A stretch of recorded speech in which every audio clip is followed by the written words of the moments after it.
শুভ সকাল বন্ধুরা, তোমরা সবাই কেমন আছো? আশা করি ভালো আছো। আমিও খুব ভালো আছি। ভালো না থাকলেও ঘরের বউদের ভালো থাকতে হয়। তো দেখো, সকাল সকাল উঠেই আমি কি করছি দেখো, কাঁঠাল আজকে 3-4 দিন হয়েছে আমার জায়ের বাপের বাড়ি থেকে কাঁঠাল এসেছে, কিন্তু আমি খাওয়ার টাইম পাই, কিন্তু কি জানো, গরম তো, গরমে মানে ভয় লাগে খেতে। শরীর না আমার এত খারাপ করে গরমে বেশি কিছু খাওয়ার পর, তো ভয়ে ভয়ে আর খাচ্ছিলাম না। কিন্তু আজকে বিছানা থেকেই ভেবে উঠেছি যে ঘুম থেকে উঠেই রুটি বানাবো আর কাঁঠাল দিয়ে রুটি খাবো, তারপর চা খাবো। তো দেখো আমার অবস্থা, মানে কি বলবো। তো আমার না কি জানো, যখন আমার যে জিনিসটা আমার ইচ্ছে হয় আমি খেয়ে নেই, না খেয়ে আমি থাকতে পারি না। এটাই আমার সবচেয়ে বড় অভ্যাস।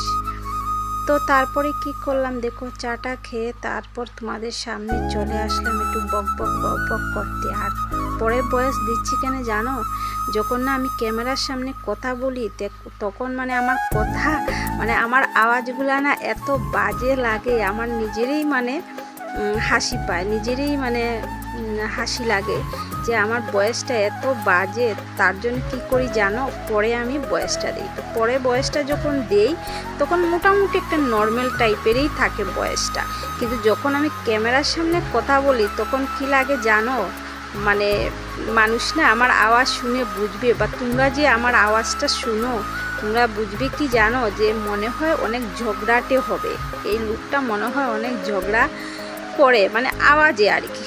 তবে না বন্ধুরা, আমার শ্বশুর শাশুড়ি মশাই না কানে মানে খুবই কম শুনতে, তো ওদের সঙ্গে না চিল্লাতে আমার আওয়াজটাই বড় হয়ে গেছে। তো আর কি করব, তারপর দেখো কাঁঠাল আর রুটি নিয়ে নিয়েছি, আর কি আনন্দ মানে লাগছে আমার। আর আমার মেয়ে কি বলছে জানো, যদি তোমার শরীর খারাপ করে তাহলে দেখবে আমি কি করি, তুমি কেন খাচ্ছ সকাল সকাল ঘুম থেকে। এটা সত্যি আমার শরীরটা খারাপ করছিল। তারপর কি করছিলাম জানো, 12টা পর্যন্ত আমি শুয়েছিলাম, 12টা পর্যন্ত। তারপর উঠে কি করলাম, ভাবলাম যে না, আনারসটা নষ্ট হয়ে যাবে, তো আনারসটা কেটে নেই, মেয়েও বলছে যে খাবে, তো তার জন্য দেখো আনারসটা মানে কাটছি আর কি। তো নিচে বসেই কাটছি।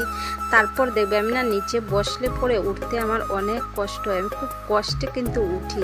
তো দেখবে তোমরা কিভাবে আমি উঠবো, এই দেখো কিভাবে আমি উঠছি। তারপর এইদিকে দেখো আমি ডাল বসিয়ে দিয়েছি আর রামাইশ আলু ভাজা বসিয়ে দিয়েছি, কেননা অনেক গরম পড়ছে, তো তাই ভাবছি সকালে কাঁঠাল খেয়েছি, রুটি খেয়েছি, তারপর দেখো আনারস খেয়েছি, বাবু এই গরমের মধ্যে যে অত কিছু খাই তাহলে আমার অবস্থা কি হবে। তাই ভাবছি যে না, আজকে একটু হালকা পাতলাই রান্না করব। তো ডাল আর রামাইশ আলু ভাজা এইটুকু আজকে আমাদের দুপুরের খাবার। তো তারপর দেখো, এই দেখো ঘরে কিন্তু জগ মগ অনেকেই আছে, কিন্তু এই যে আমার অভ্যাস, এই দেখো বাটি দিয়ে আমি জল নিয়ে নিচ্ছি, ডাল সম্বাস দিব, তো ডালের মধ্যে জল দিতে হবে, ডালটা সিদ্ধ হয়ে গেছে। তো মানুষ না মানে জানি না তোমরা কি করো, দেখো আমি ডাল সম্বাস দেওয়ার পর কিন্তু ঘুটনি দেবো, এর আগে কিন্তু আমি ঘুটনি দিই। দেখো আমি মানে কি বলবো আর কি তোমাদেরকে। তো আমার যখন যেরকম খুশি সেই রকমই মানে আমি করি, জানো বন্ধুরা। তো দেখো আমি ছোটো কড়াইটার আমার কি অবস্থা, তোমরা দেখলে হয়তো মানে বলবে যে এই লোকটা কি করে কাম কাজ করে না, কিন্তু দেখো কি অবস্থা হয়ে আছে। এই ছোটো কড়াইতে না আমি কাঁঠাল বিচি সিদ্ধ করি, সেই করি আর কি, তার জন্য এই যে দাগ পড়ে গিয়েছে। তারপর দেখো ডাল সম্বাসটা দিয়ে আমার রান্না শেষ। তারপর আমি আনারস নিয়ে নিলাম, তো আনারস নিয়ে নিয়েছি, তো এত মিষ্টি না, একটু চুকাই ছিল আর কি। তো কি করব, ফেলা তো আর যায় না, পয়সার কেনা জিনিস, আর আমি না জিনিস খুবই কম নষ্ট করি। তো আর কি করব, খেয়ে নিয়েছি। খেয়ে নিয়ে তারপর এখন দেখো গ্যাস আমি মুছে নিচ্ছি। গ্যাসটা মুছার পর তারপর শুধু স্নান বাকি আর রান্নাঘরটা মুছবো। তো রান্নাঘরটা মুছবো, তো ভাবলাম যে না আজকে একটু শেয়ার করি, একটু তোমাদেরকে আমি দেখিয়ে দিই আমার ছোট্টখাটো এই রান্নাঘরটা। অনেক বক করে নিয়েছি বন্ধুরা, আজকে অনেক বক করে নিয়েছি। ও আরো